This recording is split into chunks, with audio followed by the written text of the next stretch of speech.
Hit it.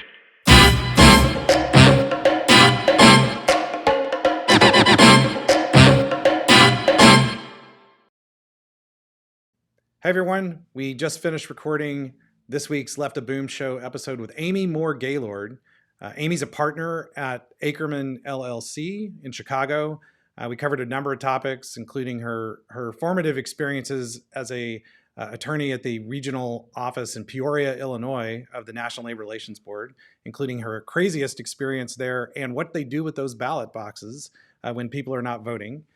We talked a lot about captive audience meeting bans, both at the state level and federal level, and some really good practical tips on communication strategy in campaigns where all these speech restrictions are kind of in the air.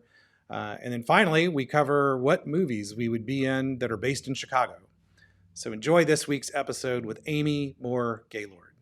Well, welcome, Amy. It's great to have you on the show. We just saw each other in person not too long ago at your beautiful conference room overlooking Lake Michigan. But we're really glad to have you join us here on the Left of Boom Show. How are you doing? I'm doing great. Thank you so much for inviting me to be on here. I'm truly excited to be here today. Yeah, this will be great. Why don't we just start off? Tell us a little bit about your role at Akerman and just kind of what are you doing now? Sure. So I am the co-chair of the traditional labor practice at Akerman. I'm a partner in the Chicago office. I also have a role in the Chicago office. I am the Chicago partner liaison to our Women's Initiative Network. I organize programming for women in our office to get us together and talk about issues affecting women in the law, and also socially having happy hours and whatnot as well, and to be a resource to more junior female attorneys. Oh, that's great. I don't think we talked about that. That's cool. That's great. How long have you been doing that role? So I've held that role. I think this is, I want to say, going on my second year of doing that. I also act as we have a women's cohort program. So I act as a mentor to one of the other more junior partners in my office. It's something I really enjoy. I really enjoy working with more junior attorneys and helping them, as I've been helped along the way, and providing support and resources, helping them establish their careers.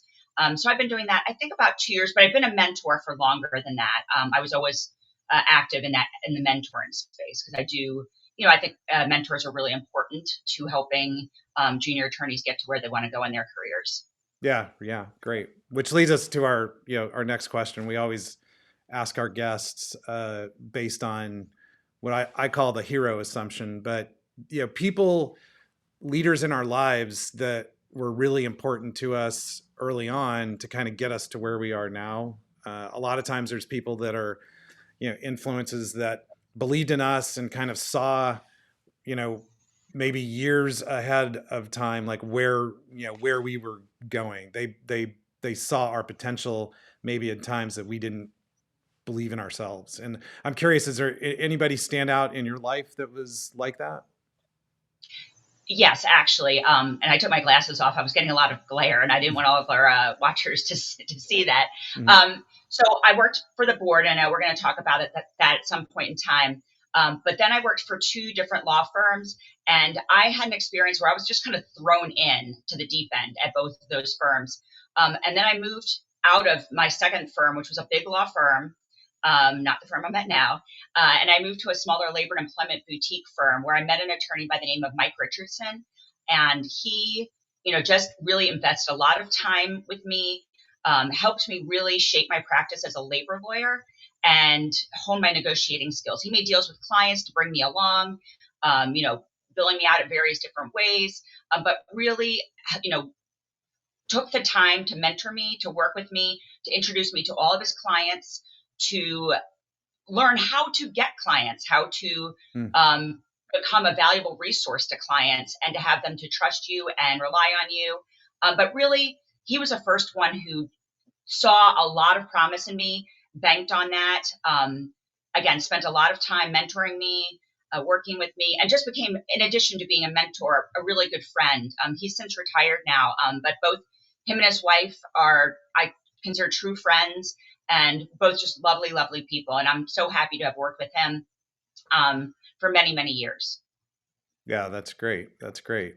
I kind of had similar experience at the first, boutique law firm that I practiced at, where, get thrown into things maybe, maybe that I shouldn't have, but Yeah, give you like a lot of, I mean, that practical experience and kind of figuring things out and having someone who believes that you've got what it takes to do it. Eventually you get to the point where you're like, okay, I see can what do they're it. seeing. Like, I think I can do it. Right. Yeah. Exactly, Yeah. exactly. And just one quick kind of go back to the sort of mentoring, young, women lawyers. Cause like, especially in labor law, you still go to the ABA meetings and there's still a lot of guys do labor law. I'm curious, like what are maybe some key like tips or things that you share with young women that you're mentoring? So that's a great question, Phil. So I am the one of the past co-chairs of the management co-chair of the Developing Labor Law Committee Mm. under the Labor and Employment section of the ABA. I've been attending their midwinter meeting since 2001.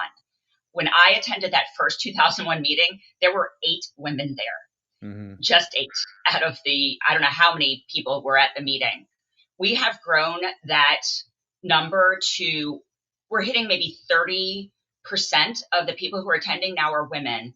And I think that is a direct result of people like me and some of my colleagues reaching out to younger female attorneys and encouraging them and inviting them to come along and making them really feel welcome once they're there. Mm-hmm. Because it's one thing to just say to a younger female, or sorry, a more junior female attorney, hey, come to this meeting.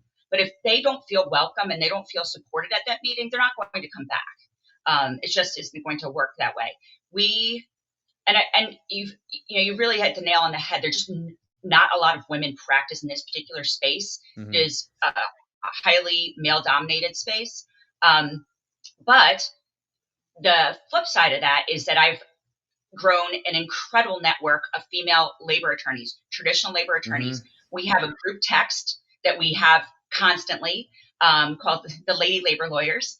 And, you can, just shoot out a text. You see an issue that maybe you're not sure what the answer is, or you need a sample of something, or whatever it is. Mm-hmm. And you'll have 20 or so labor lawyers there as your support network who can help you. We act as referral sources for each other. We act as, is this a good arbitrator, or who should I pick from this arbitration panel? And then get together socially when we have meetings. So coming up in November is the ABA section conference, the L&E section conference, which is one of the largest L&E conferences in the country. Are already planning to meet up, whether just have drinks or have dinner, and get together and share, war stories and anecdotes and the things that we've seen over the years, over the past year.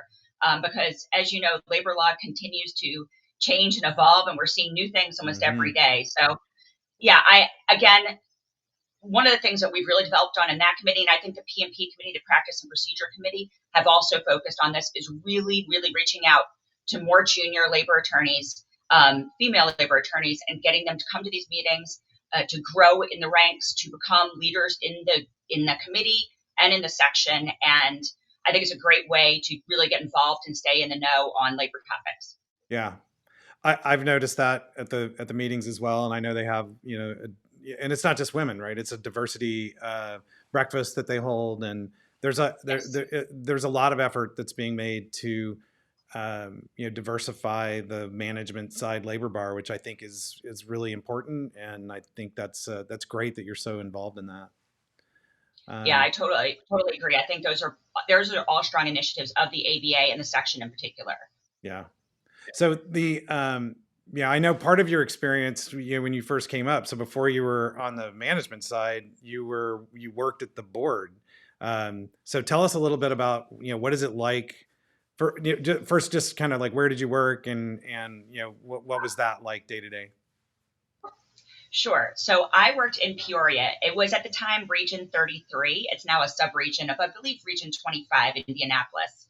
I worked under Glenn Zip, who is a pretty legendary labor guru, longtime arbitrator after he retired from the board, and unfortunately passed away earlier this year.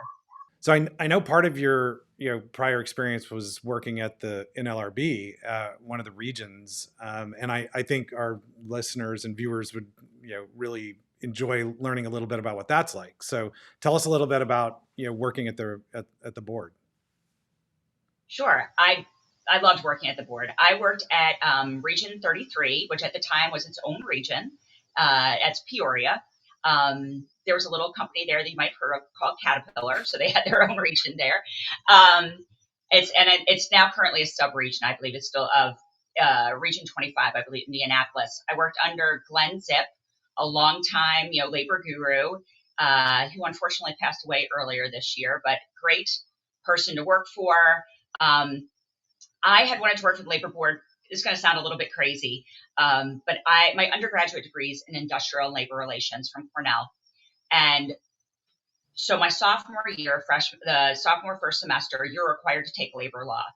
And I took that class. I did not go to law school thinking I'm going to be a labor lawyer, but I sat down, I was in the labor law class, and I started reading the book, the textbook, and all I said to myself was, I want to work for the NLRB. I know that sounds crazy for a 19-year-old to say, I want to work for the National Labor Relations Board, particularly at the time when I went to college and people thought labor unions were going the way of the dinosaur.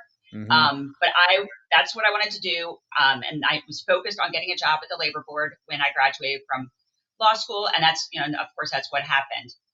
I really enjoyed my time there.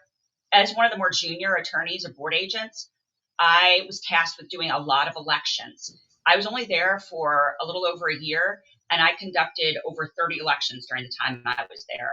That was a busy region. Experience. It was a very busy region, and we had a lot of people focused on doing work for that one company, and so the rest of us kind of picked up all the other work, which was great. Yeah, you were in the aftermath of that big strike, where I forget, but I did some work in that region, like when I was practicing, and all they did was complain about the large employer that you're talking about. Because I mean, there was there must have been 1,000 unfair labor practice charges, like on both sides. It was nuts.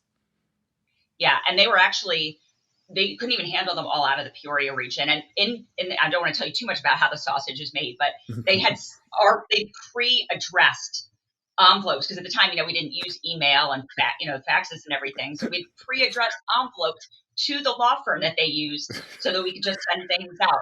And then we farmed a lot of those charges were farmed out to other regions too. But again, the flip side of that is that I got to do a lot of union elections. Yeah. Which was a great experience, going anything from like a little tiny, 5-person mom and pop shop to, huge transportation companies and things like that. I did one election for a really large hospital. It was over 1,000 voters in the bargaining unit. So, wow. Just very diverse experiences. Yeah, that's and that would be a way to really get like a quick dunk into the deep end of the pool on labor law. Exactly. I was also one of those. Well, I was the weirdo that I knew going into law school, the only thing I wanted to do was labor law, which kind of made the rest of law school pretty boring. But anyway, I was I kind of had chosen my adventure before I got there. But that's cool that you figured that out and decided to do this, because I mean, looking back, how important was that one class, right? It shaped my entire career. Yeah. All right. So, like any other kind of highlight, what's like the craziest thing that happened while you worked at the board? Oh, great question. And I'm going to point back to that election I was just talking about, because so that election was over 1,000 voters, as I said. We had 3 board agents assigned to it. It was in Springfield, Illinois, and I was living in Peoria. And I believe it was like a Wednesday, Thursday, Friday. We had 3 days of polling, and it was, again, in a hospital. So it was nurses and other medical technicians. So we were doing polling over every time they switched shifts, right? So, 7 a.m. in the morning, 3 p.m. in the afternoon, 11 o'clock at night. We were doing, so we're polling constantly. And the Springfield newspaper, on the front page, I believe it was, printed that the board agents take the ballot boxes with them everywhere they go, including in the bathroom and in their hotel rooms. And so all the 2 board agents I was assigned with, we were all worried that someone was going to break into our cars or hotel rooms to try to get the ballot boxes. And then just to add crazy to crazy was that was the week, because at the time they still mailed out your board results, whether you passed the bar or not. And so I'm in Springfield. I'm not able to travel back to Peoria because of having to poll every few hours, open the election again. And everyone I knew had gotten their bar results. And I knew mine were in my mailbox at home in Peoria. So we got done with the election on Friday night. Again, it was, that polling period was about, I think it was like 7 p.m. around that time. And so then we had to count all the ballots to see who won the election. We were up on a stage, like in an auditorium, the board agents, the spotlight shining on us. It's like 100 degrees because of these spotlights. And we're up there counting these ballots. And all I can think about is, I want to get home. I want to see if I pass the bar. I want to get home. I want to see if I pass the bar. We finished counting. It takes a long time to count over 1,000 ballots. Yeah, right. I must have driven 150 miles an hour back to Peoria. And fortunately, obviously, I passed the bar, but it was so nerve-wracking. But that was probably the craziest experience I had there. Yeah. Okay. So now that begs the other follow-up question. As a somewhat of a clean freak, do you take the ballot boxes to the bathroom with you? You can't leave them unattended. So you either have to leave them with another board agent, or you have to take them. Hopefully you have another, I guess if there's only one board agent, you can't leave it unattended. Maybe at least go get it to the trunk of your car before you have to set it down on the bathroom. But anyway, that's funny. Okay. Nobody's allowed to touch a board agent. So yeah, be sure to go to the first balloting period. All right, let's switch gears. So we're going to talk a little bit about employer free speech and captive audience bans. So you're sitting in Illinois, which is a state that's passed one of these captive audience bans. But talk a little bit about, first of all, just sort of your general view of these captive audience bans. Maybe explain a little bit. Why don't we start there? Just explain a little bit about what is a captive audience ban. Okay, so when I started my career, for years, it was always the case that employers could hold mandatory meetings to talk about, the pros and cons of unionization, inform their employees about voting, et cetera, up until the 24-hour period immediately preceding the election. So, you could do it up until basically the whole day before. You're allowed to have these mandatory meetings, meaning that you could discipline employees for not attending, or penalize them in some way for not attending. And very early on in my career, I worked for another firm that was very well known for its kind of scorched earth union busting techniques. They were actually very proud of it. It was in their marketing literature. And so I learned, that's some of what I learned very early on, was kind of this scorched earth. We're having mandatory meetings. We're firing anybody who doesn't show up. We're going to discipline them if they don't come to this meeting. Listen to us talk. And I have to say, over time, my perspective on that changed quite a bit, to the point that I don't know what message it sends to an employee when you tell them, come listen to me and trust me and vote for me, or I will discharge you. And I will fire you, or I'll discipline you. And so many years ago, kind of pivoted to making these meetings voluntary. You basically saying to employees, we're going to have a meeting. This is what we're going to talk about. You can either choose to attend, or you can continue to work during that time period. I will say, most employees would rather take a break, for 20 minutes or whatever it is, to come in. And we'll get to it in a little bit, but it is a little bit vague, the Illinois law, and it's pretty expansive in its language, and it's a little bit vague as to whether you can still do, even that is considered voluntary. But again, these meetings were always, considered totally acceptable, that you were allowed to have them. And now, Illinois has put into place this ban, which we can talk about. Yeah. So I guess just to be clear, under the federal law, the National Labor Relations Act, at this point, that has not changed. An employer still has a right to, if they want to mandate attendance at a meeting. I think you raise a really important point. Like, do you really need to mandate attendance at a meeting? And I think you're right. Like, generally you don't. People will, first of all, people often, like, they want to know what the employer's position is, and they want to hear what the employer has to say about it. If you're on the union side, you want to hear what they're saying because, like, you want to respond to it. So, like, they're having to mandate, it's definitely a way overblown um, concern, I think, on the board side. It seems like I don't know, it's a kind of a PR position, I think, more than anything else. But it is the case that some employers will discipline employees if they don't show up for a meeting. And I mean, so that it does exist. But I agree with you. I don't know that it's a great tactic. But let's talk a little bit about what does the Illinois law say? So the Illinois law says you can't, you can have voluntary meetings. You can't discipline, discharge, or retaliate against an employee for not attending. And you have to tell them the purpose of the meeting. And it bans that mandatory meeting on basis of talking about either religious views or political views. And the political views encompass talking about either the pros or cons of unionization. So you basically have to tell employees what it's about, and the meeting must be truly voluntary. And that's where the point that I'm getting to, that I believe the Illinois law to me is a little bit vague on that point, because it does say you can't reward an employer, incentivize them to attend. And we have yet to see what that means. Mm-hmm. Does that mean, you can't give people a paid break to come attend this? I mean, basically you're getting a 20-minute break from your workstation to come listen to this meeting. Is that an incentive or is that an award? I don't know. And it's, again, not clear on its face, and it hasn't been tested. As you know, Phil, these laws are, proliferating around the country, but they're getting tested through lawsuits all over the country. So it's yet to see what happens, whether they're preempted by the act. People often forget, and I'd love to remind them, that the act has a specific section, 8C, which gives employers the right to express their views on unionization. For years, we've always talked about FOE, right? Your facts, opinions, and examples. We could always talk about those things. We have the right under 8C to do that, as on the management side.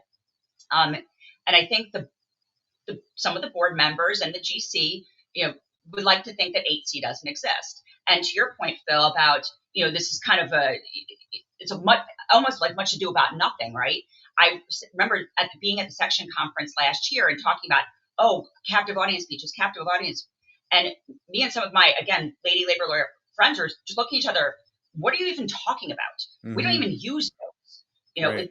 You make it seem like we're all out there forcing employees to do these terrible things when, we hold voluntary meetings, come listen to us. But I think, they would like it if we, and they have said as much, that employers should not be part of the process at all, should not even be involved in the unionization process at all. We should sit idly by while something happens with our employees that are, again, our employees. We employ them. It's, some of my companies that my clients are, for example, family-owned businesses. This is their life, and they should not be a part of what happens in their workplace. It just doesn't make any sense to me. Yeah. And then, just to reemphasize, the act literally says it shall not be an unfair labor practice for an employer to express its views on this subject. Not to mention the pesky First Amendment that also protects political speech. That whole thing. Right. So I mean, hopefully these cases, I mean, that, like, these state laws have been going, they've been around for a while. And, there's been some early cases. Now, a lot of times they get punted on standing, but there hasn't been like a really full-throated, this is preempted by the NLRA decision yet at a federal level. And like, we need to get that needs to get on the record somewhere. And maybe there's a circuit split and eventually the Supreme Court can rule on this. But this kind of attack on employer speech is, it is definitely gained steam. It's any any like blue state around is, it's coming soon Yeah. to a state near you. And it's, and employers really, need to be aware of it. You have to decide, do you want to mandate or not? I agree with you. I don't think mandatory meetings are really, the only time I feel like a mandatory meeting is ever necessary is if like you're holding meetings and sometimes a union will be like, nobody show up to the meeting, and they'll kind of pressure people to avoid going to the meeting. And in those cases, I could see the logic of going, look, everybody has to come to Sure. this meeting. But beyond that, I don't really see why you would worry about it. If someone doesn't want to come to the meeting and doesn't want to hear what you have to say, they probably have made up their mind, and that's not who you're trying to communicate to anyway. Absolutely agree with that. And, none of this bans employers, managers, supervisors from walking around and simply talking about these issues, on a day-to-day basis. Morning shift meeting, or just going up to employees during at their workstation, just as a supervisor or manager would normally do. And that's, I feel, better ways of communicating with employees on even a less formal basis. But to your point, yeah, I mean, if you're in that position, obviously these are all very fact specific. But if you're in that situation where the union has essentially told employees, don't go to any employer meetings, it is a useful tool that you can have in your back pocket. Yeah. Well, and of course, the general counsel would like to also prohibit, one-on-one conversations if possible, or at least mandatory one-on-one conversations. So anyway, we'll, stay tuned. We'll see where that ends up. Now you do a lot of work in, a bunch of different sectors. And I'm curious, so I know, you've talked about, well, healthcare on the board side, but I know you've done it on the in your private practice, but like healthcare, public sector, higher ed. Tell me a little bit about like how do things change when you're going from like private sector to public, or healthcare versus manufacturing? Just help us understand that a little bit. Sure, that's a great question. I'll talk a little bit about the public versus private sector first. So obviously, the National Labor Relations Act doesn't cover public sector entities. It's your state labor law, which varies from state to state. Some states don't even have it, or very bare bones. Illinois has a very robust Illinois Labor Relations Act, and an Illinois Education Labor Relations Act that governs, K through 12, community colleges, public universities. I don't do a whole lot of space. I don't do whole lot of practice in the public education side, but I do in the kind of fire, police, public works, roads, streets and sanitations, utilities, those types of spaces. And again, that's governed by the Illinois Labor Relations Act, which is modeled on the National Labor Relations Act. So if you can't find, for example, case law, or you can't find what you're looking for in the Illinois Act, you look to the the NLRA to look at that. The thing I think is most interesting about working for a public sector client is you're answering to a bunch of different clients, essentially, right? Because the client is not just your village manager, your city administrator. It's also your board of your board members, your board of trustees, your city council. It's also the actual public, right? It's your taxpayers. So you're putting this interesting dynamic of, we don't want our taxes to go up, but we also want the best firefighters and the best police department. Yeah. So it's an interesting balancing act. And again, pointing back to what I talked about earlier today was about Mike Richardson, who mentored me. He specifically taught me how to bargain in the public sector. He did largely a public sector labor practice. So he took me to, all these different negotiations, and I learned a lot about those types of negotiations. I learned another very important thing is, which if you are a municipality, don't have all of your contracts coming up at once, because we represented a particular municipality, a particular city in Illinois that had all 5 of their union contracts open at the same time. And I'm a very organized person. I like to keep very organized, but at some point in time, I would sit down at the table. I'm like, who are we bargaining with today? Right. But it's just a very, again, it's like you're answering to a lot of different clients at the same time, So I find that aspect of it very interesting. I still do a lot of that work. And in Illinois, again, under the Illinois Labor Relations Act, we have interest arbitration, which we don't really have much of in the private sector. So for firefighters, police officers, anybody sworn, they don't have the right to strike. And so if they can't come to an agreement, we enter into interest arbitration, which is basically baseball style arbitration. For those of you who are familiar with baseball arbitration, it's, employer makes their last best and final, union makes their last best and final, and then the arbitrator picks one or the other on economic subjects. On non-economic subjects, they can split the baby, craft their own, but basically they write the parts of the contract that you're unable to agree on. So those are the big differences with public sector versus private sector. When I moved over to Akerman, my practice did take a turn in more deeply into the private sector, which was something I was very interested in, growing that private sector side of my practice. So I've got to do a lot more private sector work. Not that I didn't do a lot before, but it's focused more on the private sector, I would say, at this point in time. Okay, cool. Then you asked about another thing, but I can't recall what it was. I talked so much. Well, I was like healthcare versus, like manufacturing, maybe just a little bit on that. Sure. So healthcare has always been a fairly organized, unionized sector, right? They're unionized at a much higher density than manufacturing, than other sectors of other parts of the private sector. So they're interesting clients to work with. I actually considered doing a master's in public health or hospital administration in addition to my law degree early on. My mother was a nurse. She's retired now, but she was a nurse. So I remember her working in hospitals. She eventually became a school nurse. She was in the teachers union as a school nurse. So those topics, those kind of settings really piqued my interest from very early age. So I do like to work with that sector. Manufacturing obviously is very different. It tends to be more traditional.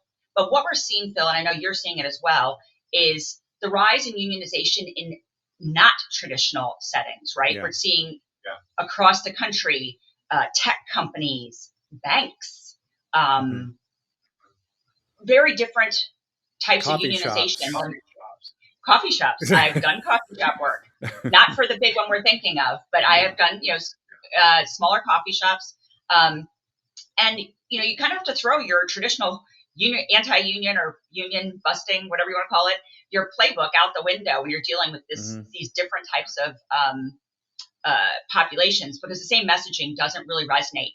For example, if you're talking about a group of adjunct faculty at a university, you're not talking about people who, are working a machine. You're talking about very highly educated folks and with very strong opinions on these issues who, really make themselves very knowledgeable. So you really have to have a different type of messaging, different types of conversations that you're having.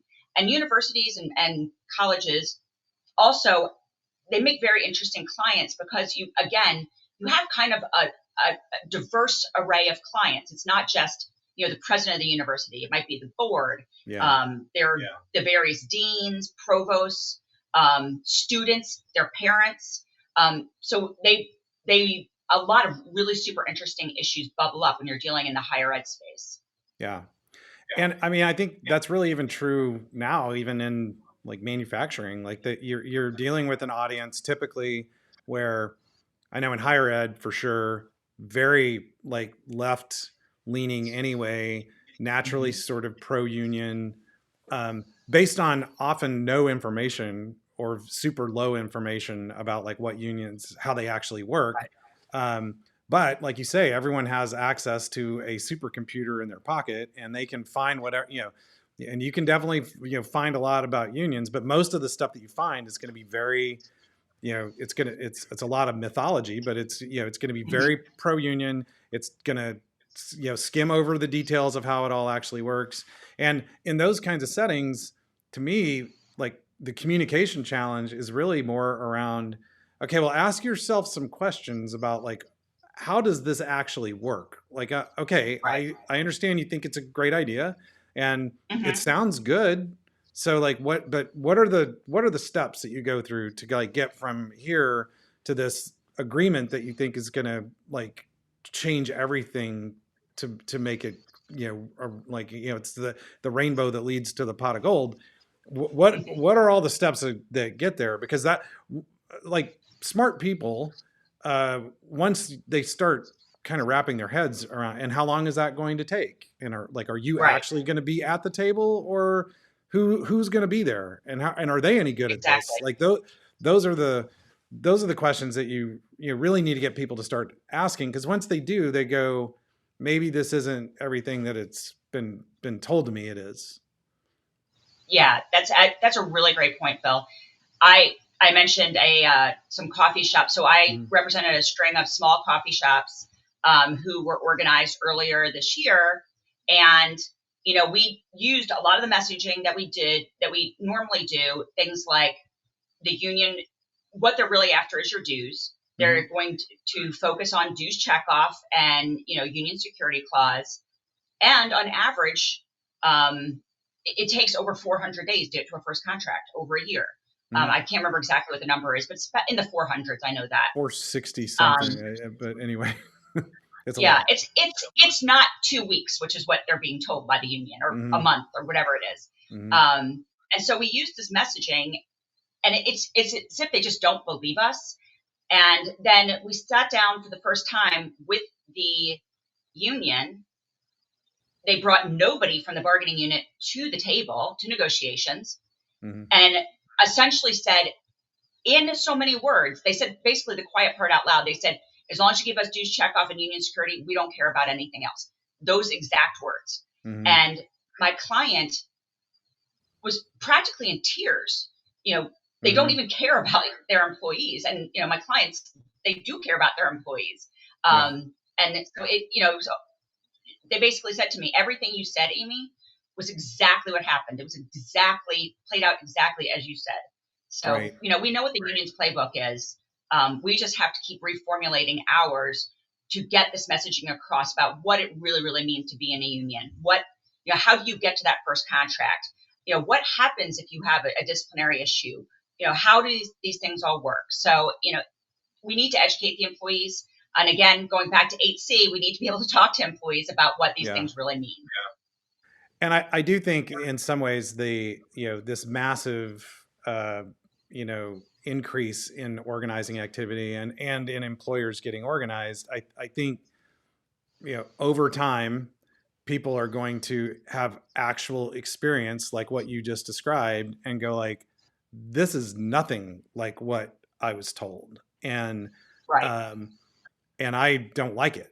And I right, think that the people that sort of sold me on this, lied to me, and I don't want to be a part of it anymore. And unfortunately, it's really hard to get out of a union, and so there, the people that brought it in will leave, and then the people that are left, that come later, are kind of stuck with it. But exactly. but I do think, like, long term, there's going to be a lot of stories of buyer's remorse and a lot of stories of this isn't really what people say it is. So that's not probably going to be too helpful for the long term prospects of unions. But in the immediate term, everyone is drinking the Kool-Aid. Absolutely. And we've seen it already in some of these, employers who are getting, unionized in various different locations, where employees are already trying to file decertification petitions. Yeah. The unions are fighting them on those decertification petitions, and the board is, quote unquote, helping them fight these decertification petitions. They're dismissing them left and right. They're not processing any of them. So, to your point, once you're in, it's very, very hard to get out. Yeah. We used to always say you can't try the union on for size, Mm-hmm. right? Yeah. It still holds true.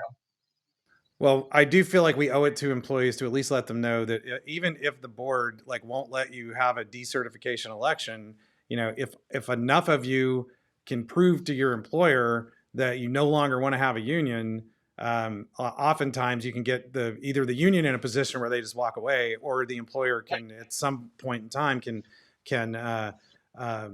tell the union that they no longer represent a majority of employees, that's been proven to them. So don't just let the board tell you no. That's there's other ways to go about it. But Exactly. okay. Yeah, there's other options. Yeah. All right. Well, we're going to end on. We always do something fun at the end. You live in. Okay, my favorite city in America is Tulsa, Oklahoma, which is where I live. My second favorite city is the city where you live, which is Chicago. And there's a lot of So we could go a lot of different directions with Chicago stuff. There's a lot of TV shows that are, set in or, shot in Chicago. And so question for you, if you could like be in any sort of Chicago, TV show, what would it be? So first, let me back up and say, I don't think I told you this before. I actually went to Tulsa for the very first time this year. Did And I you? was yeah, I did. I was very impressed. It was actually by way of a trip to Fort Smith, Arkansas, which Okay. is a story from another time. But I'm obsessed with the U.S. Marshal Service, and the U.S. Marshals Museum is in Fort Smith, Arkansas. Wow. So That is my cool. husband indulged me and took me on a little jaunt to Fort Smith, Arkansas, which I Wow. highly recommend to anybody. Museum is amazing. The town is great. I also Yes. enjoyed Tulsa very much. Yeah. Um, Tulsa's awesome. Next time you're here, be sure and let me know. But I definitely will. But to answer the bigger question, definitely The Bear. It's one of my favorite shows. I yeah. love it. I don't know that I could work in the kitchen with Carmi. I think I would be so stressed out, but I just love The Bear. I love the way it portrays how vibrant the Chicago food scene is. I know Mm-hmm. we think of other cities as being real foodie cities, New York City, San Francisco, etc. But Chicago is a true food city. We are not, just deep dish pizza and brats and whatnot. We love our food. We really appreciate the fine dining, and all the way down to the greasy spoon, to the most amazing. We have the most amazing taco joints, everything. But I would definitely pick The Bear. I love that show. I love the high pace, the energy. But again, I could never work in that kitchen. My wife and I have not been able to start season 3. We like after that Christmas episode in season 2. Mhm. I'm like that's literally the most intense 30 minutes of television I have ever experienced. But it's an amazing show, and amazing that episode is like one of the most amazing uh, pieces of TV I've ever seen. But super Absolutely. intense. And Um, I have to say, to me, one of the most amazing things is I think they use drones in the opening shots where they show all the mm, scenes of the city. And it almost makes the city its own character in the show, yeah, I think. yeah. They're just beautiful. Those opening shots, particularly in the second season, those beautiful opening shots of just the city waking up in the morning and everything. Mm. I love it. So well done. I got to go back to my youth, but I would love to be, in the Blues Brothers. Like I don't know like which I don't know what role I would play, but like that would be a wild ride, fun movie to be a part of. Absolutely. Orange whip, 3 orange whips. Well, Amy, it was really great to catch up. It was great to get to see you in person, and really glad you were able to join us for the show. We really appreciate having you. Well, thank you so much for having me. I have enjoyed talking with you today, just as always. Yeah. Okay. We'll see you soon. Take care. Take care. Bye bye. Bye.